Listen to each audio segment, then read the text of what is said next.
46.6%. Again, I think that's a staple number for McMira. I think McMira, if I remember rightly, do 46.6 as a kind of standardisation. A little bit Dingle have a mad number, don't they? Can't remember what that is, but they kind of look at a number and kind of try and reference point all of their whiskies by it. So I think that's where they're at. So Swedish whiskey, how does it compare to Scotch or Irish? You know, up until 2019 and 2020, I had never really tasted Swedish whiskey. I was like, yeah, I've had some Japanese at that point. I've definitely been drinking plenty of American, but not necessarily Swedish. I don't think I'd really ventured that far. You know what it did for me? It made me then think I need to try whiskey from everywhere. So I kind of went down a mad rabbit hole and went and tried Austrian whiskey. Let's not go there again. I'm not even joking. I'm very, very honest. Do not drink. Okay, drink it if you must. Try it if you must. But Austrian whiskey, German whiskey. Oh. The fact I can say German whiskey and yeah, I mean it's. Do you know what? Yeah, Penderyn. Now here, we can talk about that. No, listen. Aberfall's slightly different. Slightly different. Penderyn's really interesting. Now I'm going to say this for those to be introduced to Penderyn. We did a box set during one of our festivals with Penderyn, and the sole thing from that set was there were none below cask strength. They were all cask strength. They were all single cask offerings, I think, off the top of my head. Now one of them was that colour. At least that colour. It could have been darker than that. It was a ruby port, I think. Or tawny port. No sugar. It was a port. And it was black. I mean, it was literally black, like. And do you know what?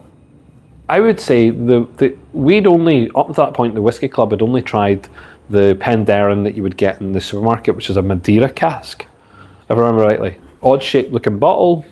Kind of does this with a wee line down it, and I'll be frank, it was not great. It was kind of when they agreed to do a tasting with us online for the festival, I was like, wow, yeah, what have you got? And they're like, everything. So they do a really strange thing. I know we're talking about McMira, but Penderyn do a kind of 1.5 time distillation. So it's not double distillation, it's not triple distillation, it's kind of 1.5 time distillation. Oh, we've gone live. I'm so sorry you missed all the good crack. But I'll be honest, right? We haven't even tasted this one, which we haven't tasted the McMira yet. We've not really gone there. We're talking about Penderyn whiskey for some reason. From Wales. From Wales, some Penderyn from Wales. And what I would say is that if anyone gets a chance to try their single cask offerings, these are single casks, port cask finishes, give it a go. Because I think you'll be taken away. There's some really interesting tastes. There's some, again, just like most whiskies out there, there's ones that you kind of will just go, meh, and maybe I won't ever drink again. But some of their cask strength, single cask offerings have been really interesting. And yeah, a lot of conversation about it. So, but no, look, the McMira, this to me was very interesting because I got sent a sample of it to say, look, do you want it? And I was like, yeah, of course. I mean, you know, it's different. It's something completely. It's not Irish whiskey. It's definitely not Scotch, and it's better than their European counterparts. That's quite clear. At this point, this was better than English whiskey. So I'll say that from the outset. So much more advanced than English whiskey. The techniques used in Sweden are really interesting. As I told you, that those cask management programs of putting whiskey into like mines and maturing in a mine or on a barge, you know, on the water, I think is just like why would you do that? They've got two distilleries, or they had two distilleries. The nose for me, really green. You know, it's a really green nose. Again, for 10 years, I'm not sure if I was expecting that initially. You know, and very sweet on the nose. And nothing. You know what, more akin to a Canadian style initially is what I would have got.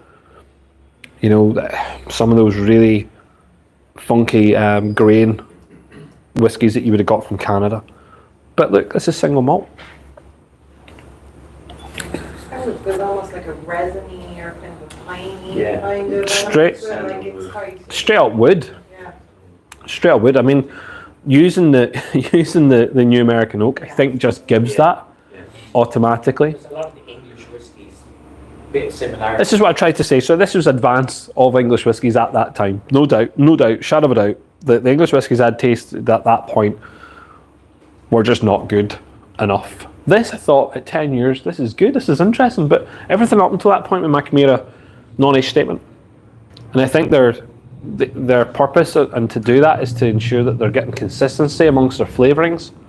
To take it to 10 years, it was maybe pushing their boundaries slightly. So this really does not taste like their usual offerings. And again, because of that solely bourbon oak, the solely American oak, it's not like some of the funky stuff they have.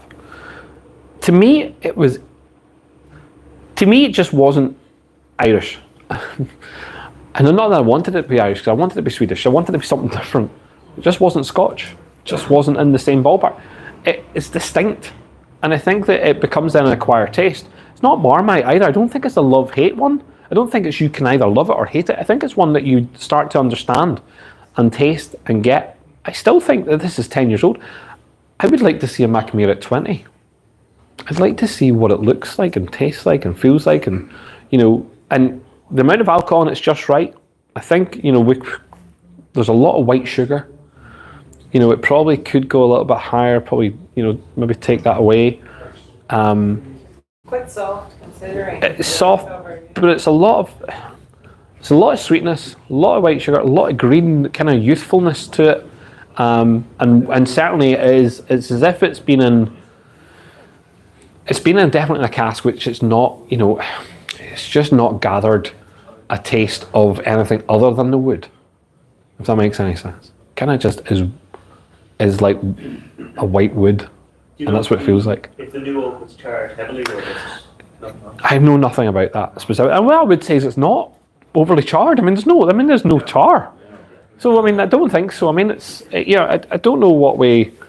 And again, I think this one came from the mountain. I think this was a mountain one, where it was stored. But any dislikes on this one?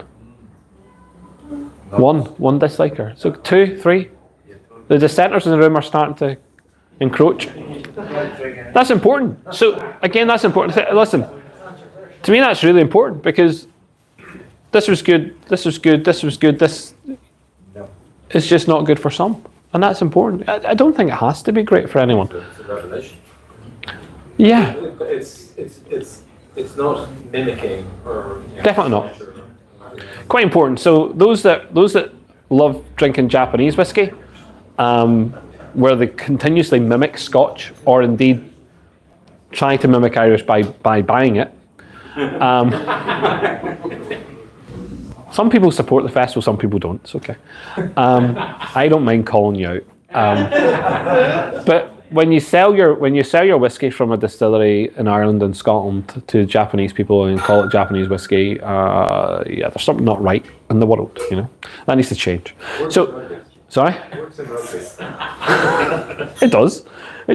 Yeah, that Six Nations just needs to grow. The bottle here is unique insofar as that out of all our wee stoppers, they're all wooden. This one here is metal and pretty cool. I like it. I love the wee stopper. It's unique because it's not been done again like that. It doesn't mimic anything. It's Swedish whiskey. There's other Swedish whiskies now available. I've tried another 2 or 3. One's peated, solely peated, which is really interesting. But the Macamiras, they've grown on me. I tried the whole range at one point, and they had rum casks, tea casks, lots of different types of casks. And I just was like, do you know what? Doesn't taste anything like what I'm used to. It's not the Irish and Scotch that I would normally drink, but it has got a unique taste. And I think something you have to bear with. What I would say is, we're Irish and Scotch. Well, I'm Scotch, but you guys are Irish in the main. And being here, we're used to Irish and Scotch whiskey. The people who follow this brand, I mean, they've got a massive following. Clearly not here, but elsewhere. You know, in Europe, they are like well respected, you know, and well followed, and they have like a wee cult, just like the cologne cult thing. They have a bigger one. Do you know what I mean? People love it. Buy it up. You know, lap it up, and it's sold well across It Europe. should be a very, very slow maturation compared to pretty much anything else, like considering. Yes. That I think that's one thing that they talk about, and that's why I'd like to see this at 20. I want to see a 20-year-old Macabea. I want someone to present that to me. So I have asked. They're involved with us next year, and I'm maybe going to ask for another bottle, and I want it to be. At that stage, it would be 15 years old. I think that's nice of me to ask, isn't it? You know, can we have a 15-year-old just for the festival? They're good guys. They're keen, and they're very keen to get. Look, you can imagine that was online, and they got a message out to people in Singapore, Australia, Mexico, Brazil. Do you know what I mean? Our whiskies were sent to all those countries that, you know, you can imagine where we sent whiskies to, and people who were able to tune in from, you know, obviously the furthest parts of Canada, all over America, all over Europe, India, China. People from everywhere tuned into the festival. So they got a message out there. So did a lot of brands, and a lot of brands maybe will be forgetful of that sometimes, that they didn't, you know, they got a lot of exposures for absolutely nothing. But I think they saw the potential. But for them to come back when we've gone physical again, and we're not in Sweden or we're not somewhere else, and it's solely this market, I think that says a lot about the festival. So it's important. Okay. Just to follow on from that, and the recognition from a Swedish distillery, last year we were lucky enough to have, it was 8 different Tasmanian whiskies were represented at the festival. So it was the largest, at that point it was the largest contingent of Australian, I mean really Tasmanian whiskies represented outside of Tasmania at a festival, which is pretty cool. Or different whiskeys. No, they were different brands. Yeah, different brands. Yeah. So this year we welcome back Belgrove are back at the festival. Transportation, Kalara, Launceston, and Spring Bay. Really interested. They're really keen to come to Ireland and explore the connections that they have between the two islands. You know, a lot of people obviously being shoved, you know, for the wrong reasons over to Australia, but the coming back to see what, you know, the homeland, as some of these guys call it. You know, the relationship between the two countries is lovely, but I think that says a lot about this festival as well. Johnny came over a few years ago, loved it. Came back last year with a group of people to talk about their whiskies. This year they have, across the festival, 4 different sessions where you can try their whiskies at different kind of straight up whiskey tastings, and indeed at the exposition event. They're doing that off their own back this year. It was really interesting. Last year the Tassie government got behind them and supported them to go out and explore. They chose Ireland as one of the exploration destinations, and now these brands are coming back on their own. That's what they want to come here. And I know that they came to Cork Whisky Festival as well on the back of the Belfast event. So again, it's the reach. It's interesting to see the reach of those. These aren't big corporations. These are the Brendan Cartys of the world, you know, doing their thing in Tassie and going, do you know what, Ireland's a good place. And if you get to try, I would say that certainly Kalara is such a very interesting whiskey. If you get to try that, Chrissy Lark, who is the distiller, if people follow Australian whiskey, her daddy's Bill Lark, who would be deemed as being one of the 4 founding fathers of Australian whiskey, bringing it back to, again, popular, you know, demand. So, Lark. oh, the name of the whiskey, Kalara. Transportation whiskey is brought from John Halton. Again, John's just like a very enthusiastic guy who's worked in distilleries, and he's now pushing himself to create his own whiskies, but kind of doing it through the other distilleries, which is really nice to see. And then we've got Spring Bay, which is a direct connection to Middleton, and you'll notice the direct connection to Middleton when you see their bottles. And then the guys at Launceston who are super supportive. So if you've ever come across Belgrove, so if you're Cologne fans, you will have come across Belgrove, because that is the inspiration for Cologne, really. You know, Brendan Carty takes a lot of inspiration from Peter Bignell, who is a mad scientist who, creates whiskies and big, massive washing machine, tumble dryer thingamajigs with sheep shit and stuff like that. Yeah, but he's a lovely guy, and I've done a lot of online conversations with him, and again, look forward to him coming to Belfast. So that's the reach of the festival. It's kind of gone, it's global in that respect. It's bringing people back. I'm going to say something just now that might offend people in the room, so hopefully I've not offended anyone so far, but I will do it this time. Last year was really interesting. Last year on our demographics, so last year we had about 1,500 unique participants at the festival. So it's 1,500 unique participants. It's not a lot, but it's also quite a lot. Again, is it Ireland's largest whisky festival? Possibly, definitely. But it's important that you know that the demographics are interesting, because we went out and we forced the issue last year to look at 3 demographics. We wanted to look at rich people. Now we didn't. We tried to target them and we didn't get them. So fuck rich people. And don't pretend you're rich. I was going for real rich people.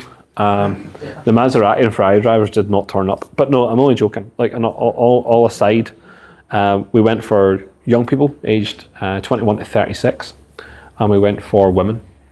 Out of those 1,500 people, nearly 40% were under the age of 40. Nearly 40% were female. Largest whisky festival in Ireland, yes, but also those demographics beat any festival in Scotland for having women in attendance at a festival. Why? I don't know. Because we made it appealing, safe, interesting, not just about whisky. It's a fucking festival. Lots of choice, lots of things to do. The thing that's going to upset the people in the room is quite specific. One, there's only one female in the room. Am I right? Not to the big people. No, but what I'm going to say is this. There was more Americans, Canadians, and Australians at our festival than there were people from the south of Ireland. So that should offend the people in this room. It should offend you because, quite rightly so, the vast majority of our populace were from Belfast, from just beyond Belfast, and again then American, Canadian, and Australian.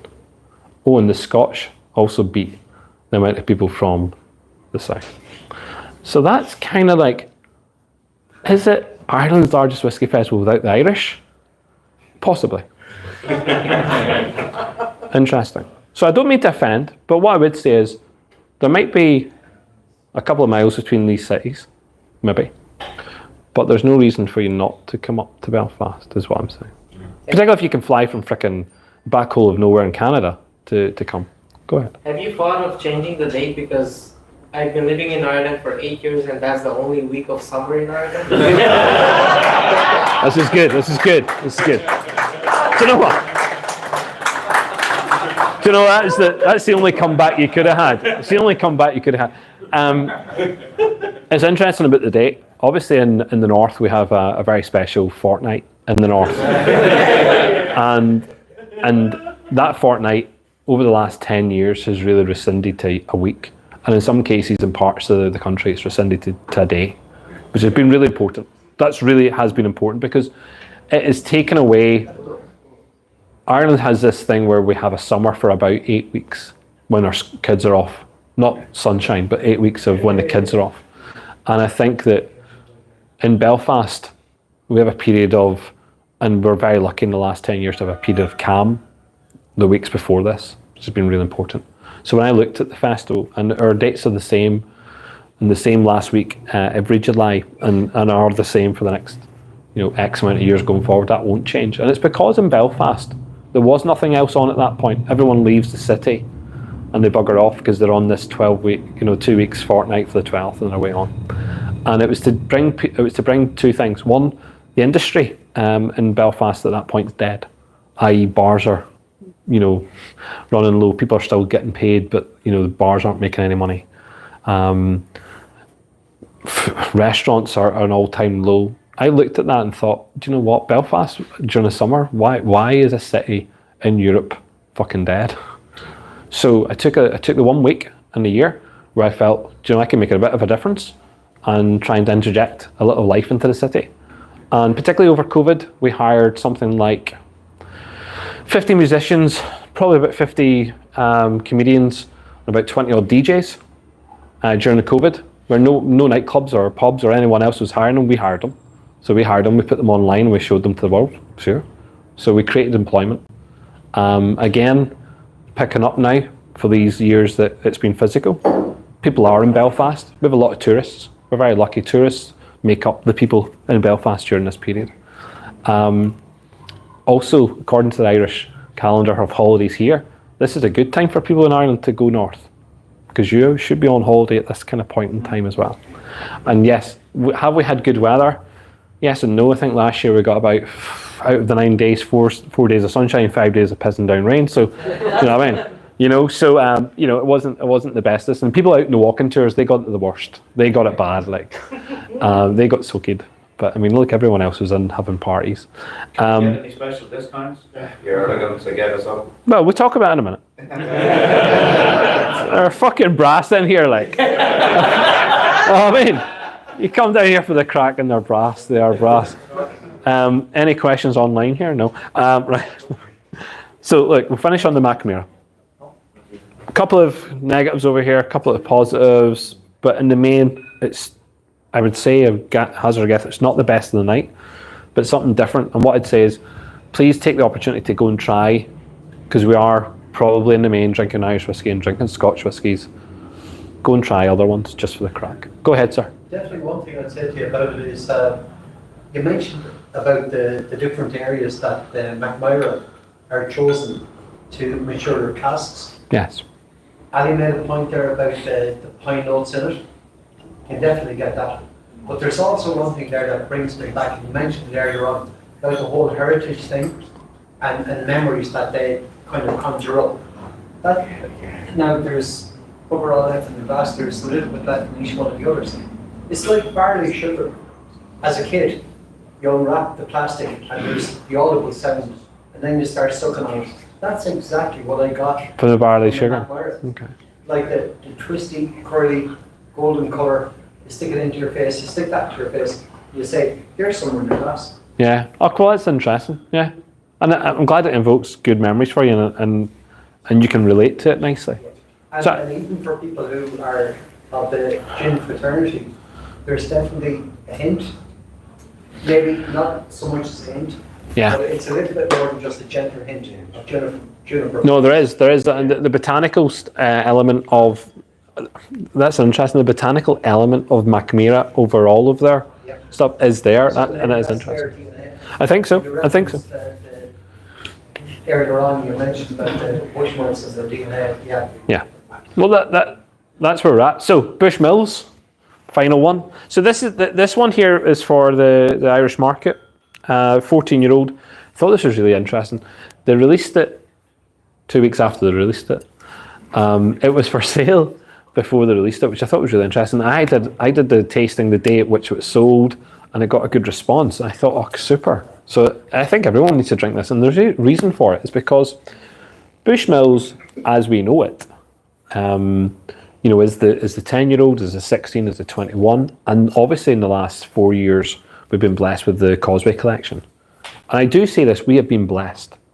I will take punches in the face when people say the Causeway collection is really bad. Right? Because that's the worst thing that anyone can say. Because forever people cried out about Bushmills doing something different.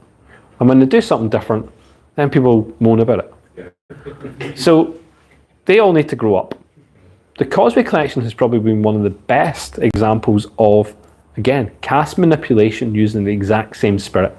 I mean, Bushmills got balls out, decided to get all the cask from the warehouse and go, listen guys, why I'm going to take credit for it. I don't care what Bushmills say. No, I think Belfast Whisky Club needs to take credit for it, and I think we do. We would push and had pushed Bushmills for a long time. And Bushmills will say, look, they had the master plan. Of course they did, because Bushmills about 20 odd years ago, maybe a little bit longer than that, did something similar to the Causeway Collection, and it would have gone well under the radar. But they did release single cask offerings around Europe to bars and to off licenses, and indeed out to the States. So something had been done previously. I fell in love with 2 bottles of Bushmills, quite specifically. Caribbean rum cask, 12-year-old selects. Super. Great. The teal label on it. Yeah, it was blue. It's in a blue kind of curved box. It was lovely. However, I fell in love with another bottle, which is cask 7111, which is a single cask, fully maturation rum cask. And that went out to some place around the world for this experiment that Bushmills were doing, 20 odd years ago. And I loved it. And I was like, listen, why don't we have that now? Why did I have to pay a couple £100 for that bottle? Because it is, if you ever get the chance to taste it, it's sublime. And is it in my top 10? Yes, of course it is. So we put pressure under, on top of Bushmills to do something. We always continually harassed Seamus Lowry. When Lauren Mullen came on the scene, we harassed Lauren Mullen. Really just give us something different. And by chance, Proximo, we're going to go down this route of trying to do something. So we hosted, and I designed it. It was called Bushmills Brilliance, and we brought together all the staff from Proximo, who were the sales representatives from Dublin and the likes, together, along with all the Whisky Club members in Belfast, and sat them down and went through, I think, 7 or 8 cask strength, single cask, full cask maturation whiskies, which, by the way, ended up becoming the Causeway Collection. That was the inspiration, I think, for Causeway, because at every turn, at every taste, the DNA was there. It was really important. The DNA of Bushmills was constant, and yet these casks were making massive inroads into taste. And every time that we drank it, the question from the crowd was quite simple: why can't we buy that today? Why is that not available today? Why is this not something that Bushmills has released? You're sitting there with casks plus, at that point, plus 40 years old, in crazy casks that, you've done your experiments in. You're in tequila, you're in, full on Malaga, Marsala, Sauternes, you're in all these casks. What are you doing with it? Why don't we have it? Because it doesn't fit the profile. So when you look at the profiling, what do we use? We use sherry casks, Madeira casks, port casks, and at some points we use rum. The rest of all these mad experiment casks they're not in the portfolio. They're not part of the what we see as the DNA of their standard whiskies, and yet some of these casks are in their 20s, and now we've seen that. So we've seen it coming out in the collection. So I do take a little bit of credit for it. I don't care if they'll say, we were doing that anyway, Paul. Listen, we all know the truth. The truth is quite clear. That you came to Belfast, you opened up your wares, we tried it all, and we told you to release all of it, every single last one of them. And you did. And I'm buzzing, by the way, because for any distillery to do that, I think does take guile. It takes a lot. The fact that they didn't just dump it all into Dublin and say, there's all the whiskey. And in fact, they went to markets around the world, new markets for them in some cases, old markets in some cases, and gave them their own casks, their own bottlings. That to me is actually really quite nice. A lot of people had this negative idea that you had to go chase them all, like Pokemon. Don't get me wrong, Pokemon chasing's class. Really is good fun. But why not just allow them to go into new markets and expand and have more people drinking Bushmills, and be thankful for that and be grateful for the fact that we are blessed with how many we might get in our own local market. I think they've proven the point that they have a lot of whiskey that they can do. But I always bring this back to this argument. In Causeway Collection 1.0, so it's 1.0, 2.0, 3.0, and 4.0 is where we're at. We're in Collection 4.0 just now. And in the first 3 sets we had, you okay, young man? And if water by accident. there's a man with water. That's okay. That's okay. In collections 1, 2, and 3, because 4's not finished yet, so I don't know. But I think 1, 2, and 3, there was 12 bottles in each, 36 bottles in total. If you took the first 12 releases of the Causeway and you added up all of the bottles together. Now, if people follow me on social media, they'll know that I have these mad discussions with people, and I really am quite obtruse sometimes. If you added them all up together, one collection, full collection of all these bottles that they did, it was less than one release of an MVR. Yeah. So, all those people who are pissy about Bushmills, or annoyed by Bushmills, or think what they're doing was a wee bit mental and taking limited, liberties and everything, really? Fucking really? I mean, we've got one massive IDL plant pumping out lots of great liquid, phenomenal liquid, and one release is the same as 12 singular casks that go around the world. Come on. And actually, it's the same every year. It's the same every freaking year. So collection 2.0 from Causeway, it's the same as one release from IDL. All of the bottles in collection 3, the same as one release from IDL. I mean, we don't take into consideration the Redbreasts and the Jamisons and the Powers and all the other Middletons. I mean, let's be honest, Bushmills, although we might think they've done a shitload of whiskey in the last 4 years, it's fuck all. It's a speck. It's nothing on the biggest producer of Irish whiskey in Ireland. So that's why I'm a fanboy of this frickin' distillery. They're massive but small. Like massive but tiny. Even with the new plant coming on. The new plant's really interesting. So we go from 1 bottle of Bushmills to 2 bottles of Bushmills instantly. If they did it right, tomorrow they would have 1 bottle of Bushmills, 2 bottles, 3 bottles of Bushmills instantly. So they have the ability to ramp up production another 1 time. They have that ability because they have the space now to do that. But even still, it's not that. It's the quirkiness of it. I mean, we're sitting with 3 main bottles, a 10-year-old, 16, and a 21. We're now at a 10-year-old, a 14-year-old, a 15-year-old, a 16-year-old, and a 21 is core range. That's impressive. This is the core range. This is core range 14-year-old. This will be core range. I think that's important because you've gone from 3 bottles to 5. Potentially, I don't know about this French one. I don't know if that's going to be core range in France. There's another 10-year-old which just got released, which is interesting, and it's the same as this kind of thing. So I don't know if that is core range. I haven't asked the question yet, but core range bottles, really inexpensive. So what was this price? Anyone remember? Much? 65. Fuck off. 65. Super. For 5 years old, 14-year-old Bushmills, £65 sterling. So, value for money. Well, is it on taste? So let's taste it, right? So, ex bourbon cask. Ex bourbon cask, then finished off in Malaga casks. What I would say here is, this is the first core range bottle finished off in a Malaga cask for Bushmills. If you were lucky enough to try the 2 full maturation, so there was 2 full maturation Malaga casks in the Causeway, 1995 and 1992. 2 of my favourite Bushmills whiskies. Genuinely, if you ever get the chance to taste them, they're like that, darker, between that and that colour. They are thick, they are oily, they're just full of fruit, just fruit, lots of fruit. In fact, they're absolutely great. Which are they? How much were they? Which?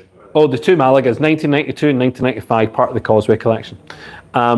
Sorry. And they are shy of £400, so shy of £400.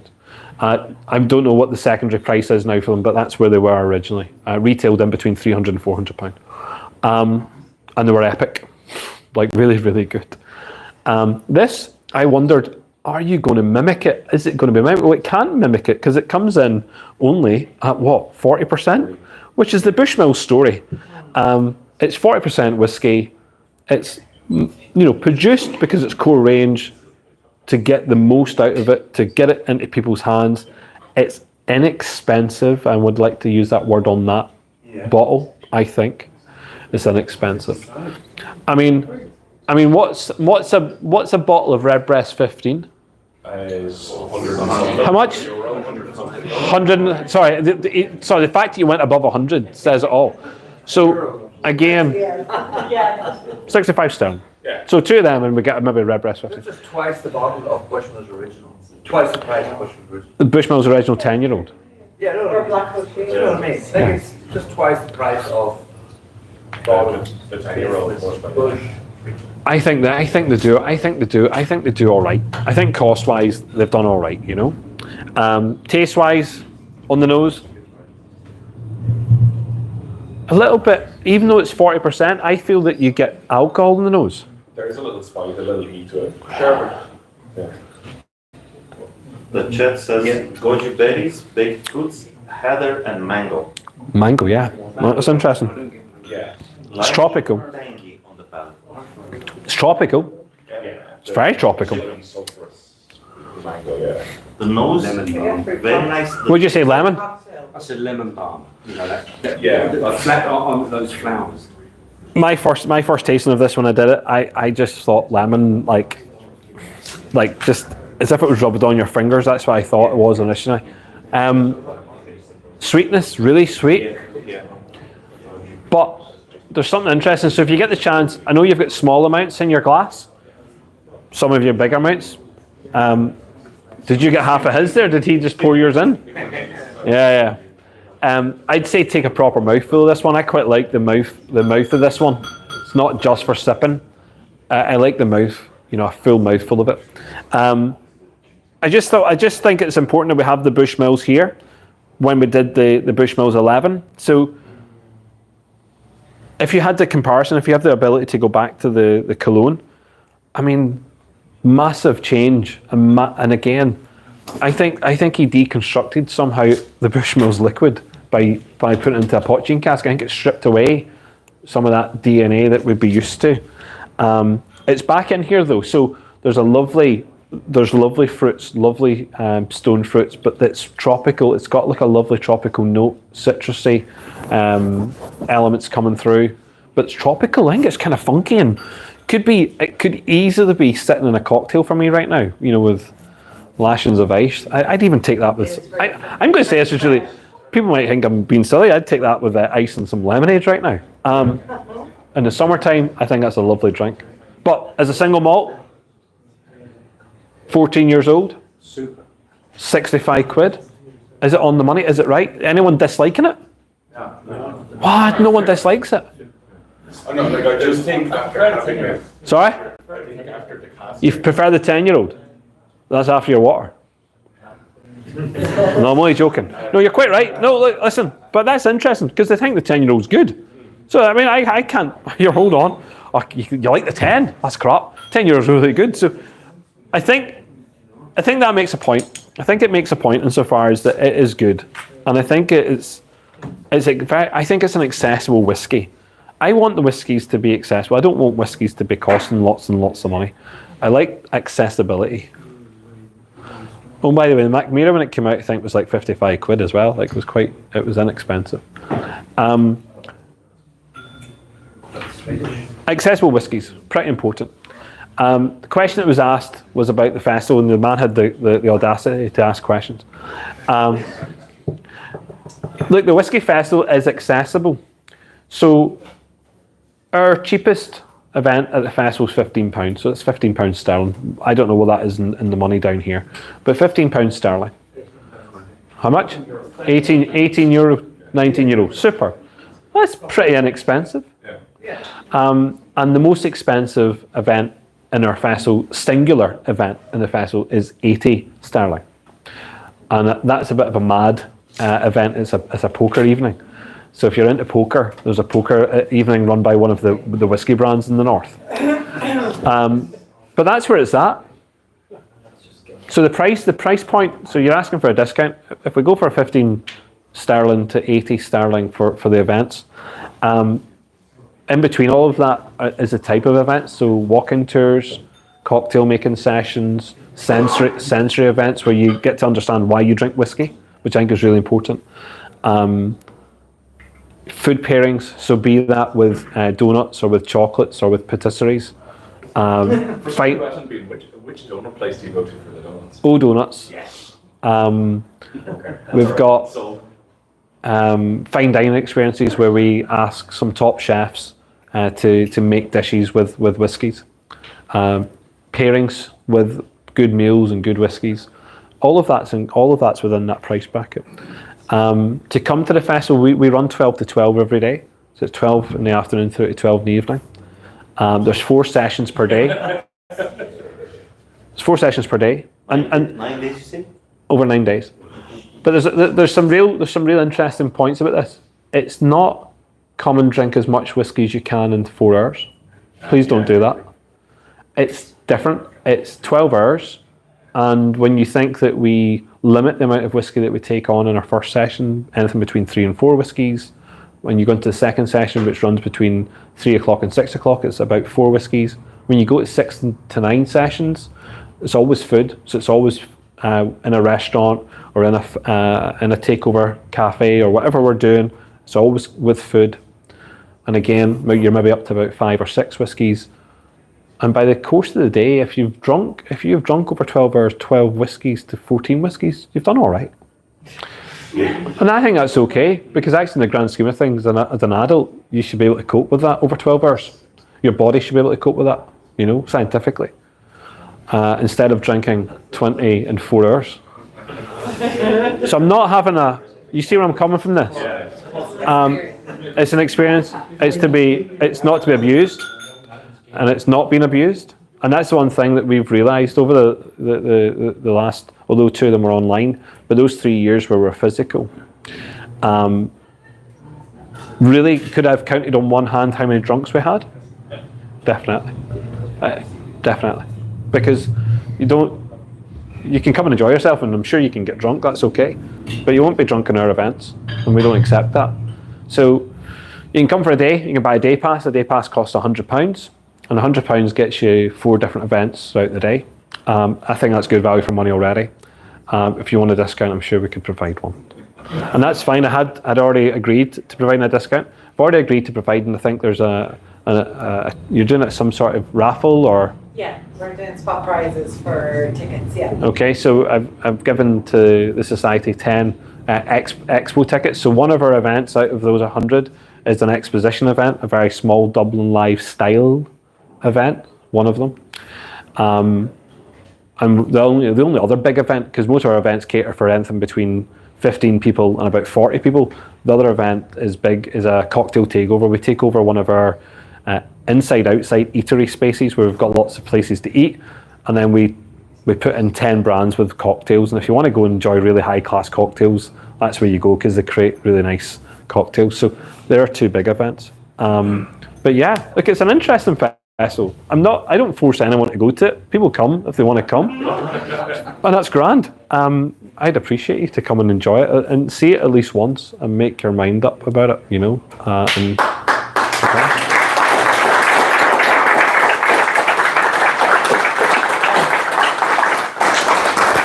Cheers. Perfect, yeah. If you'll, so considering we've had all the stories of Dunvilles, we thought as a thank you for everything that you've done, we wanted to offer the IWS bottling of the No, you Dunvilles. don't. Yeah. No, you literally have to accept it. Take it off. Thanks so much. Will you see it? Yeah. It's been an absolute pleasure Dead as on. well. Cheers. And stuff like that. So thanks so much. Alright, It's been dead great on. to organise it, and Yeah, that's quite yes, emotional. as Paul already leaked, we will be offering with kind donation 10 love it. spots for the expo as well. So just they're going to be raffled off fairly between online members and also in-person members as well. So thanks so much. Oh, dead on. I'm quite emotional about that. Well, I think we were having the story, and I was like, that will go down well. Yeah. Yo! So yeah, I'm that getting a got hotel. I'm carried getting a in hotel by room. Alex like this. So yeah. no. So quick thing on what's coming up as well. So we have the Mike Billet pita tasting. I know has sold out, but we have some very exciting news. So we have a wee bus trip up to Boan planned as well. So that will be launching in coming days as well. So tickets are around 40 spaces, kind of bus size and stuff like that. And it is the Saturday at the end of June, I believe the 29th. Yes, okay, yeah. Just checking I have the date. And we will be doing mid-month and end-of-month tastings in July and September, and we'll have an end-of-month tasting in August. And to reflect people being away and holidays, and also to represent our remote members as well, we will be doing a blend of the hybrids as well, just to allow for people as well. So, so watch the space as well. I think that we will have the Boan live and then kind of early next week as well. So, get on and get quick. Thanks a million, and thanks again.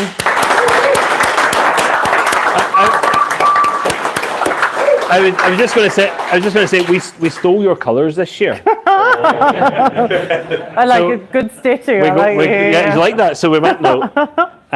These are just wee t-shirts, but these are our work ones. So these are our sponsors, and I really should have said this. We do have great sponsors. The reason why the festival does exist is because of patrons, but also sponsors, because we don't take any money from government or any of those people who you might get money from. So ABL Group are a big insurance company and part of Brown & Brown. Sirac Ice provide all of our ice for stays events. So have you ever seen their stuff? It's pure ice. It stays in your glass forever and a day. Urban Bar are our glass providers, provide our glassware for the festival for free. Whiskey Club, you might know it as IDL Group, but it's IDL in the north, have a project called Whiskey Club, and they're one of our partners. And then obviously Belfast City, and obviously Tourism NI, but they're just there as supporters of the festival. We also have 3 Cents, are one of our sponsors this year, who are premium mixers. But if it wasn't for these people, the festival doesn't exist, because we don't take money from corporates, from government organisations, like most festivals. So we're not like that. Nice. But thank you very much, guys. Yeah, and here I'm buzzing. I'm buzzing for that. There we go. And you can buy these t-shirts. So you can't buy this one. Sorry for this, because you're just waving. You can buy these. You can buy these ones. So that there's black with the writing on the back. Yeah. So there Brilliant. You go. All right. Well, thank you. And thanks to everyone online as well, and thanks for your patience while we got the link back up and running. Cheers. Sure, guys.